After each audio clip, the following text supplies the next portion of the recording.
was a good clap. It hurts. Yeah. Cheers. Cheers. Again.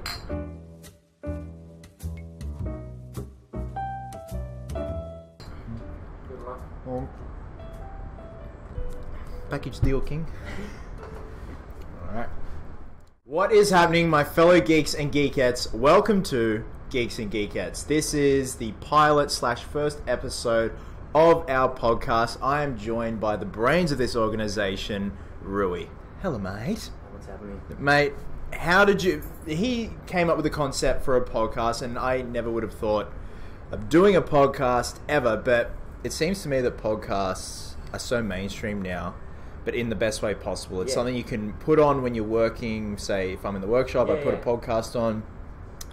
What made you come up with the idea? Honestly, and why would you want to involve me? Every time we've like met up, we just have these like deep chats about like comic books and shit. Yeah. And it just keep going. I just started thinking, you know what, this would be awesome for like everyone else to hear. Well, that's the thing. Like every riffing about it. Yeah, every podcast I feel is like you're hanging out. You're hanging out with whoever's doing the podcast. Having a beer. Yeah, having a beer, exactly. So this is our thing. You know, we're at an amazing pub. Yeah, some amazing the beers. Bear Bar. The Bear Bar. I'll link it down in the description. You guys check this out. Massive thank you to Andy. Yeah, massive thank you to Andy for having us here, and we'll link it in the description of this video. Come check it out. Best drink. It's seriously a mad bar. Yeah, it's good, huh? It's like Moe's, but like geek theme. theme. I've had a lot of fun nights here. You're just like my head. Yeah. So, what are we talking about today? We've got a lot to talk about. We do actually have a lot to talk about because a lot has been happening. Yes. Okay, so first off, let's talk about Ragnarok. What were your thoughts on Ragnarok? Honestly, as an artist, because I love the comic book artists, like the Jack Kirby theme throughout the whole movie. Love the color scheme, everything about this Thor was like they looked at the first Thor movies, and they were like, nah, let's change it up. Yeah, it's like as if they've gone, here's the Marvel template, scrap that, we're going to do our own thing, and if I may say, it's a visual orgasm. Yeah, 100%. Absolutely. Like, as soon as I saw the first trailer, I'm like, this is so 80s. Yeah. Lots of blues, neons. It's such a weird thing to have the 80s theme in it because it almost doesn't have anything to do with a movie. It's there because of the comic books. Yeah, that's it. Absolutely. I thought was a really, really interesting creative decision done by Taika Waititi. But some of the shots, like that shot with Hela versus the Valkyrie, it looked like a painting. That was beautiful. That was like a canvas painting. And what I've found, Hemsworth knows how to do comedy better than drama. It's like Adam Sandler. He's done comedy. He's not so good at it now, but he's good at drama. Exactly. His timing. Yeah, brilliant. And the way he bounces off, say, Tom Hiddleston or even Cate Blanchett. Everyone really liked him. When he was talking to Valkyrie, when he was talking to Hulk, the Hulk scenes with him and Hulk, fantastic. They're seriously like best mates. that argument that they had, and then they're throwing stuff at each other. I love it. It's brilliant. Look, this film has digested enough to the point where we can talk about spoilers. So, if you haven't seen it, I think it's only just come out in America though. It's been out for about just under a week. Yeah, I think. I think when I went to see it was when it came out in America because I watched it late. Okay, Laura and I saw it the Monday after PAX in Melbourne. You were at the premiere, weren't you? No, I didn't go to the premiere. No. Laura and I went on the Monday after PAX, and then I took Mum on a couple of days later so you got when I got back home. Viewing experience. How was that like? And it's interesting coming from like my mum is obsessed with Star Wars. Like she showed me Return of the Jedi on this bootleg VHS when I was like 6 years old, and the bootleg was that bad that it'd be on a scene and then it would pan across. That's how bad the bootleg was. And Mum was obsessed with Star Wars, and she saw Ragnarok, not having seen any of the other Thors, any other Marvel films. She goes, that was as good, if not better, than Star Wars. Whoa. She was pissing herself laughing. Really? Like now and then I'd have to lean her and be like, this is such and such, they're connected with such and such. Yeah. But it was cool to get it. Like those callback jokes to the last Thor movies or the Avengers, she still... The thing I really had to explain to her was why Loki was freaking out so much when Hulk busted out in the stadium, and he's like, I have to get off this planet. That's what I was thinking. I lean her, I'm like, look, in the first Avengers, he like throttled Loki exactly how he just did to Thor. And she goes, okay. So she was quick with that. But seeing it the second time around, you pick up things that you didn't pick up the first time around. Little Easter eggs. Yeah, everything makes sense a lot more, but I enjoyed it more the second time around. Yeah, absolutely. Hands down my favourite Marvel film because... Ooh, really? I think it had the balls just to be like, we're going to do our own thing. Guardians did that. Guardians is great. They did that first, though. Guardians did that first. I got more laughs out of Ragnarok.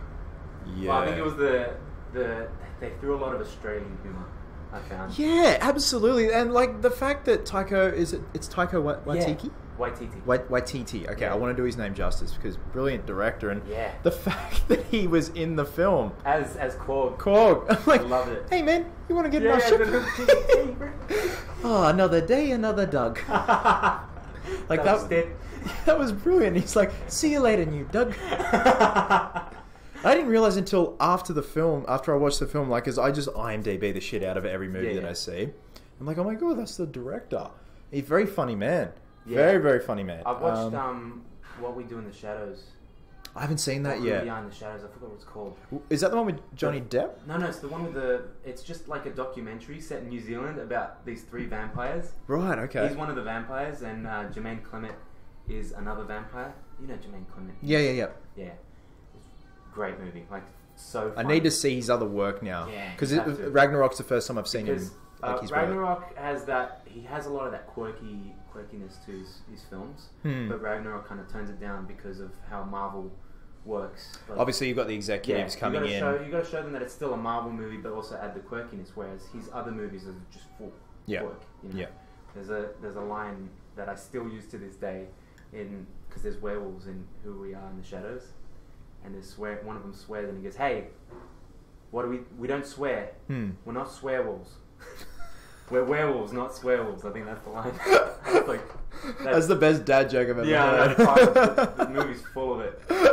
But for the most part, Ragnarok was brilliant. Like, second time around, it's like, I don't buy many Blu-rays anymore, but that's what I'm buying on Blu-ray. I don't know, the director, Hemsworth, the whole cast, Kate, you got Cate Blanchett, which is, she adds such a Shakespearean touch on whatever she does.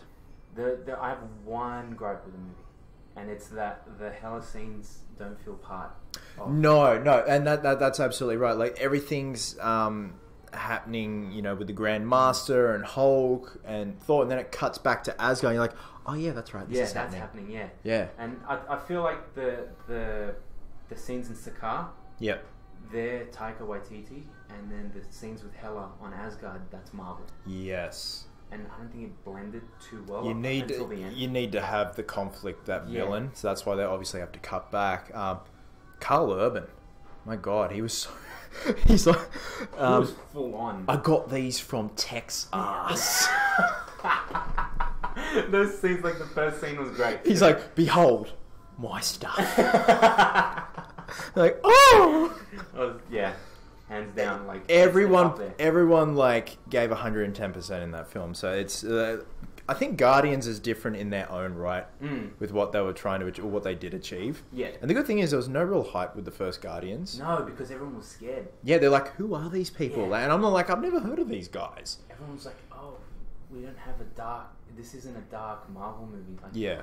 It's not. It looks really like humorous. Yeah, he's listening to a Walkman and shooting people. Exactly. Like, yeah. How do you process that? I think this year's probably been like the year of letting directors do their own thing with comic book movies. Yeah, like, because we kicked off with Logan. Logan. I think about Logan. I still get tears in my eyes. I know, but that was.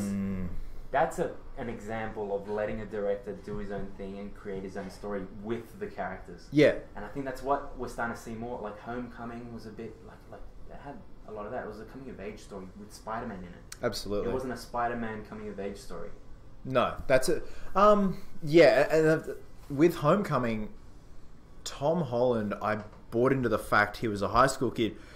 Granted that I grew up with Tobey Maguire. Yeah. Andrew Garfield tried his best. He really did. Yeah, Andrew Garfield, I think he played a better Spider-Man than he did Peter Parker. Yeah, absolutely. Tobey Maguire played a better Peter Parker than he did Spider-Man. That's it. So you got the best of... Tom Holland was just... He was everything. And because, he's in his early 20s, I think he's 20 or 21, but I still bought into the fact that he's a high school kid because they touched on that more. Yeah. With obviously the homecoming prom. Yeah. Girlfriend dramas, stuff like that. He does have it with Mary Jane in the Raimi Spider-Man films, but it seemed very forced, whereas this is... He makes decisions as a teenager. Yeah, that's it. The other movies, I don't think he made decisions. He made decisions as a hero. In this one, he makes decisions. He's as a kid. Teenager. Yeah, You buy into the fact that he's a kid. Yeah, and he's very charming, charismatic, terrific actor. Yeah. Logan, on the other hand, I remember walking out of Logan, and it's not being biased because Hugh Jackman's Australian, but you can't help but feel very proud of what this man's done for 17 years. Yeah. Granted, there's been ups and downs with the films he's been in, but it hasn't been him. He's always been 110%. Yeah, he's always wanted to push the character forward. Yeah. Everyone else... Push himself mentally and physically. Yeah, exactly. You look at him in the first X-Men, he's got some muscle, but he didn't realise how much he needed to work out. Yeah. And then by... Days of Future Past, where he's just veins. I'm like... It's like the continuity's off, but he's just... It's weird because you think, the older you get, the more you get to the first X-Men movie. But for him, he had the Wolverine gene. Yeah, that's it. He was going backwards in time. The dude was getting bigger and he's ripped, 0% fat. What the hell was going on there? The cage fight in the first X-Men, they shot last because when Bryan Singer went to shoot the shirtless scene, they're like, we'll leave it till last. Do you just want to go train for a bit? Because I think he was in that condition where he's trying to break out, where he rips the electrodes off him and everything when he chokes Jean Grey up. Yeah. But Logan was just it was an experience. It was like The Dark Knight. It was such an experience. But, those let the story play out for itself instead of jamming it into this universe. So we it's one of those things, we don't have to worry about execs bumping in a lot of the 90% of the time. This is going to sell merchandise, stuff like that. It's just let's tell a good story. Like in Batman vs Superman, I enjoyed that movie, but it does have its flaws. Of course, but I think the biggest flaws that it has is it's trying to connect it to other universes. That whole the nightmare scene was good, but the part right after where Barry shows up in that weird scene where he's saying that Lois is the key. Am I too soon? That just confused everyone. Yeah.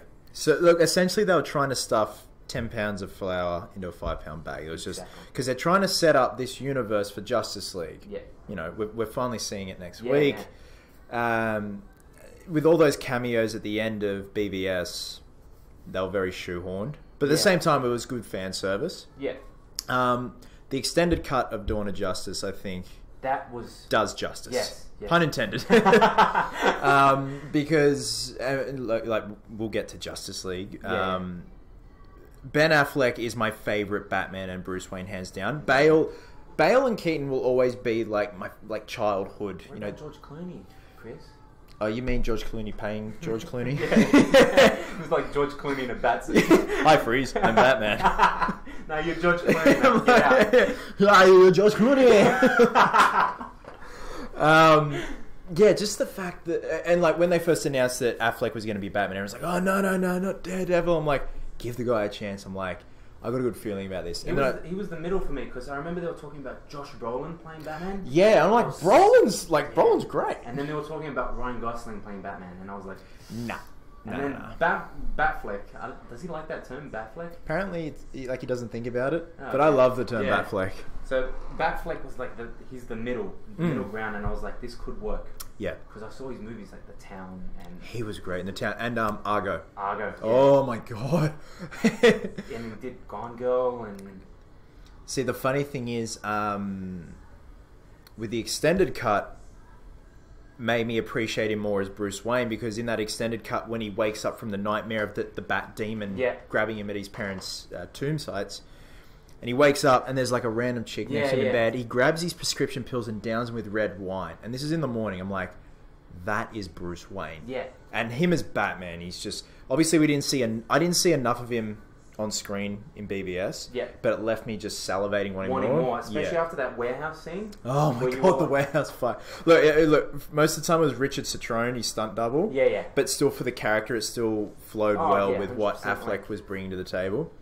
I don't like the whole argument of how people were saying like he killed people in this movie, because I think he's been Batman for 20 years. Every Batman movie, he's killed someone. Keaton killed people. Keaton, like, straight up threw it. Remember that clown that he like lights the bomb up and throws him in that... When he turns the Batmobile around and blasts... Yeah, exactly. He throws that guy down the well, he explodes and Batman laughs. Yeah, that's it. He's killed the Joker in the first one. Yeah. Like, and people are having a problem with this one. It's the fact that it's been 20 years since he's become Batman. He's so brutal, jaded, angry, and then of course Superman comes along. He's even more pissed. He uses all of that frustration that he's dealt with, like losing possibly Jason Todd. We don't know which Robin it is yet. It was Jason Todd. It was Jason Todd. Snyder confirmed it was Jason Todd. Yeah. I was just like, ooh. Yeah, let's bring it. Yeah. So that was fantastic fan service. The nightmare scene is my favorite. I think because it was just I want them to expand upon that. I found that Batman fans loved the nightmare scene, but Superman fans hated the nightmare scene because they hate the idea of Superman going evil. They just hate that. Ripping his heart out. Yeah. But I thought it was fantastic, like the way he like cuts down those guys. And like visually as well, like you've got Darkseid's Omega symbol embedded like a football field. They created the universe. That's why the nightmare scene I didn't mind too much. It's just the scene afterwards with Flash. Yeah, because some people, even at first when I first saw it, I was like, who's that? And I was like, oh, it's the Flash. Yeah, I was the exact same. I'm like, was that the Flash? And then he wakes up again after the Flash. And I was like, because like the cowl kind of pops up like an Iron Man helmet, and I'm like, Tony? Yeah. So he wakes up after the nightmare scene. Yeah. And then Flash shows up, and then he wakes up again. Yeah, exactly. That was, and also that going through all the lists of the little videos. Yeah. Of like all the Justice League members. On the files, yeah. So that brings us to the Justice League. It's finally here. It's happening. It's happening. We're all in. I remember I was driving to Laura's house the other day, and like 5 minutes from her house, there's a bridge near like a shopping center, and it's got the Justice League, and it's like Sydney's all in. I'm like, Is it the Alex Ross? Yeah. They're all lined up, and they're doing the same for Melbourne, Perth. Like Perth's all in, Melbourne's all in. I say, man, like the marketing for this movie, it's clever with creating like those posters. Yeah. I'm a sucker for posters. Like Same. I love any posters, like anything that they're out there. And a good character poster. Yes. And we lost that for a little bit, but it's coming back. Like because early in the 80s, it was the posters that sold the movie, not the trailers. Absolutely. Yeah. They went all out, with like canvas paintings. Yeah, the Indiana Jones posters, the Star Wars posters. Man, and I feel like it's coming back just because it's more of it's a retro feeling. It's like the Last Jedi poster. Oh, that's brilliant. Absolutely brilliant. Yeah, I think the marketing for this is very, very clever. BVS was very underwhelming with the marketing. Yeah. It's kind of like, oh yeah, Batman vs Superman. Yeah. It's coming out. And I think they learned their lesson with like revealing too much in the trailers. Oh yeah, like there's no Doomsday showing up or anything. We don't have we don't, as far as I know, as far as I can tell, we can't see the final battle in the... No one knows what the final battle is. No one knows what the... apart from Steppenwolf, but they don't know what the main threat is. Like, what's he doing? Yeah, exactly. What's his purpose? What's his drive? What's his motivation? I think he's collecting the mother boxes, but is he also creating a base on Earth? Is he planning to take over the world with more parademons? Exactly. But I think it's going to have a massive impact. It looks like a fun film. They've learned, not from their mistakes, but it's more or less teething. There's going to be teething problems with whatever you start with. Yeah, of course. Like this episode. Yeah. And we're doing pretty damn well. It's the first time I've looked at the camera. Hello. I honestly think it's going to be a fun film. Yeah. Very fun. And from what I've seen so far, I'm one of those people, look, if a clip gets released, I'll watch it. Yeah. It will still have the same amazing effect on me when I go see it. Batfleck's still amazing. Yeah. And obviously he's gotten to his persona's changed, his outlook on life has changed since the events of BVS. So obviously that's why he wants to... he's more of the Batman that we know instead of the Dark Knight Returns Batman. He's not jaded anymore. Yeah. He's got a better outlook on life. That back out of him. So yeah. I feel like we're going to see more of that, like, avoiding killing people Batman. Oh, absolutely, yeah. I think that unless it's a parademon. Yeah. I think that's how they're getting away with it. Is like Batman's going to kill a lot of parademons. Yeah, they're disposable we're bad see guys. That brutality still, but on absolutely. The parademons, which is going to be. And now the whole press junket started. Cavill's back. Yeah. Because he went into hiding for a bit. Now he comes back with his beautiful porn moustache. And I remember watching this one interviewer. He pulled out his phone and Cavill posted a photo of the black suit, like the chest. And it's not a spoiler. Like, he posted it on his Instagram of a black suit, much like the one in Man of Steel when he's in the skulls with the dream sequence, when he's sinking into the skulls with Zod. And the guy goes, you posted this, like, you know, during the filming of Justice League. That's a black suit. And he's like, yes, it is a black suit. He's like, can you elaborate on this? He goes, no, I cannot. He goes, actually, yes, I can elaborate on it. He goes, so what is it? Is it a black suit? He goes, it appears to be a black suit. And he's just trolling this guy. Yeah. So no one knows if there's going to be, you know, black suit, bearded, mullet Superman, which I want to see. The mullet? I want to see just like shaggy Superman. Like Billy's mullet from Stranger Things. He just pulls out a bat with nails in it. They got to kill some parademons. But yeah, it's seeing the whole press junket thing. They're really getting into it. They seem like such a cool cast, and they're all talking. I remember Momoa's talking about how he saw Ben in costume for the first time. He just went up and started tugging at his cape, and Ben's like, "Who the hell's pulling my cape?" I think the chemistry between the whole team, from what I've seen from like the press junket, it's awesome. Yeah, these guys, absolutely. they feel like a team. Yeah, there's going to be problems. Like even Affleck said, you know, there's problems at first with Bruce trying to recruit everyone. Yeah. Like you saw in the trailer, like Arthur Curry pins him up, Bruce Wayne up against the wall. But then they come together. Yeah, that right now.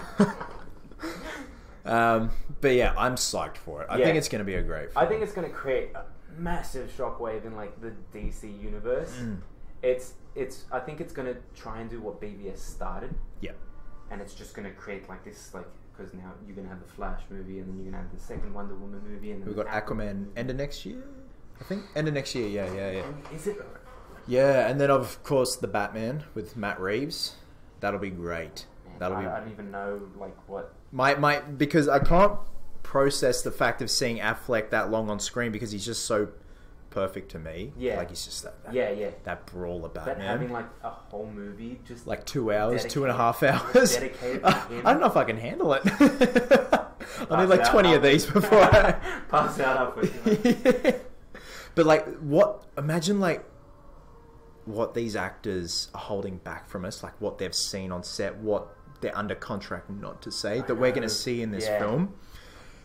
You know, because Steppenwolf says in the trailers, you know, you've got no lanterns, no Kryptonians. I'm like, lanterns? I'm like... I think there's going to be a reference in this movie. Of course there is. They have to. They keep tiptoeing around it, so it's not spoiler territory. And Cavill's very good at trolling, but he's been trolling big time about Armie Hammer playing Hal Jordan. Big time. So, and like, where's Armie Hammer been lately? No one's seen him. Exactly. He's in hiding. He's done small movies, but it's nothing big. Yeah. And I think that's if they start like fleshing out these characters, I'm a bit nervous that Flashpoint's going to be the first Flash movie, but before his standalone film, like it's his first standalone film. I feel like it's something that you build up towards, but who knows what they do with it. Look, if it were me, I'd prefer the Flash standalone film than Flashpoint. Yeah. I want to see Jeffrey Dean Morgan as Batman. Oh man, that Nightmare Batman. God, just him, like, you know, 15 kilos heavier with some bulk on him. Yeah, in a bat suit, using guns and just being like that. He's got the big like spikes on the shoulders, like even more disheveled and annoyed than Batfleck is. Of course, like he's a severely broken man. Like he's. Then Martha's the Joker. Yeah. We need this. Aquaman's fighting against Wonder Woman. The Amazonians against the Atlanteans. It's just call the film Mind Blown. Yeah. That's it. Flash, Mind Blown. Mind blowing, yeah. What else are we talking about? Shazam. Yeah, what's going on with that? Zachary Levi. Yeah. He's playing Shazam. I was a bit sad. Why? I really wanted The Rock. The Rock is playing Black Adam. Oh, right. No, he might be in Suicide Squad too. Yeah. He might be the bad guy. Black Adam, who's up against Zachary Levi as Shazam. I want to see Zachary Levi put on some big muscle. Yeah, someone put up a clever, like, not meme, but just a comparison, like Affleck at the beach, like, years ago, and he's just like that. And then it's got the photo of him, like, doing the chin-ups in BVS. So he can do it. It's like as soon as you get, like, a superhero role, the body comes with it. Yeah. The funny thing is, I spoke with a good friend who worked on Affleck's suit. Really? Yeah. And, you know, I won't say his name. I don't want to. He was a big part in getting that head turn in the cowl for BVS. And he said when we met with Ben to start work on the suit and everything, getting his measurements, life cast, scanning, he was still under contract for Gone Girl, which means he couldn't hit the gym yet. Right. So that's why all those memes came out of him, like, on the street eating pizza and everything. Like, how's this guy going to be Batman? That's still pretty big. And he was ginormous in BVS. He was ripped as well. But he's naturally, like, even who I spoke to about it, he goes, he's huge. Like, he's abnormally broad-shouldered. Yeah. Like, he's just a naturally big guy. So he was under contract for Gone Girl and it hadn't expired yet before he could start training for BVS. Right. So that's why he just couldn't touch a dumbbell until everything was done. I heard, was it a rumor going around that he got too big and they told him to tone it down a bit because he was getting bigger than Superman? Possibly. I heard that. And I remember that with Bale when he got fat because he was on The Machinist and then Nolan's like, I want you to be Batman. Yeah. And he bulked up and he was like, fat? And then... That had to cause some serious, like, internal issues, man. Yeah. Like him and like Tom Hardy when they put on all this weight, and even Hardy's like, I damaged my body after Bane. Yeah, like I was not right after Bane, that. I felt like he was bigger in the Warrior than he was as Bane. He was ripped in Warrior, but they want him to be like a circus strongman as Bane. Yeah, like that makes sense. Brute force. Only thing was he was short, but man, that dude can put on some serious muscle. He's intimidating with these Hardy traps as well. He's like gigantic traps that are like, bro, all you do is shrug. Yeah, it's like an arrow of just shrugging. This is the Bane workout. This is an hour, just like, you don't stop for an hour, you just keep going. What about legs? Forget the legs. They don't see your legs. Yeah, they're covered up with tactical pants. He's a smart man. Yeah. That's why he takes the good roles. And he's Venom. He's Venom. Eddie Brock and Venom. I'm excited to see that. All the set photos are coming out now, and he Venom. Not in the Venom suit, of just Hardy on set, and he looks big. What? Yeah, he looks big, man. That. So that'll be good. Alright, I think we got to wrap up for the last episode. I don't want to wrap it up. I've had fun. Yeah, but we've got to keep it interesting for the next episode. That's true. For the next episode. Next episode, hopefully we would have seen Justice League, so we can elaborate more on that. Dude, we got so much to talk about. It'll be good. We just got a box of tissues, like, it was so good. Yeah. Alright, guys. Rui? We'll kick it off. Yeah. Not kick it off, kick it down. Can I kick you? No. No? Not yet. You'd kick the shit out of me. He's a bouncer. So we've got something, right? Oh yeah, the giveaway. 2 giveaways. 2 giveaways. I was thinking, alright, we got to do one on your channel. Yep, of course. And then we'll do one on my page, my Instagram page. Perfect. So if I can get what do we got? Boom. It sounds like when Arnie reloads in T2. Thunk. Oh yeah. Get down. Yeah. What have you got? All right, guys. Hey, Red Hood. Yep. So we're going to be giving away 2 of these, right? So what you guys need to do is comment down below what you thought of the episode on Chris's page. And all you have to do is on my Instagram page, I'm going to post this up, this screenshot. And comment on that if you'd like the poster, and we'll be doing that next week and announcing it on the podcast. Beautiful, man. Yeah. Perfect. So that's it. Thanks. I'll scribble on it and be like, call myself a dickhead. Yeah, we'll scribble on it. We'll do some weird shit on it. Oh, man.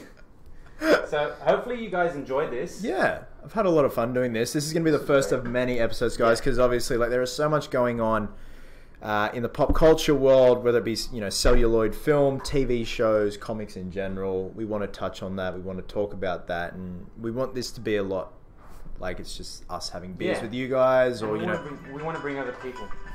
Mate, put your phone on silent. That was the timer to stop the podcast. Oh, really? Yeah, it should be on silent. You're such a rebel. We're going over time. Already, we're breaking the rules. Now we want to have more guests eventually. Oh yeah, we've got a lot of guests. Coming up. So eventually Laura's so keen. Yeah. We want to talk about Stranger Things. Right. So I think next episode we might split it up into 2. We'll do a Stranger Things one. Season 1 and 2. Yeah. And then we'll do a Justice League one. Easy. Yeah. Dude, awesome. Well done. Proud of you. See you guys. Until next time. Guys, take care of yourselves. Always remember, you can do it. No, you do your thing. No, come on. Nah, Make me proud. What is it? Be merry, be silly. Yeah. You know. And remember, designers do it best. Dickhead.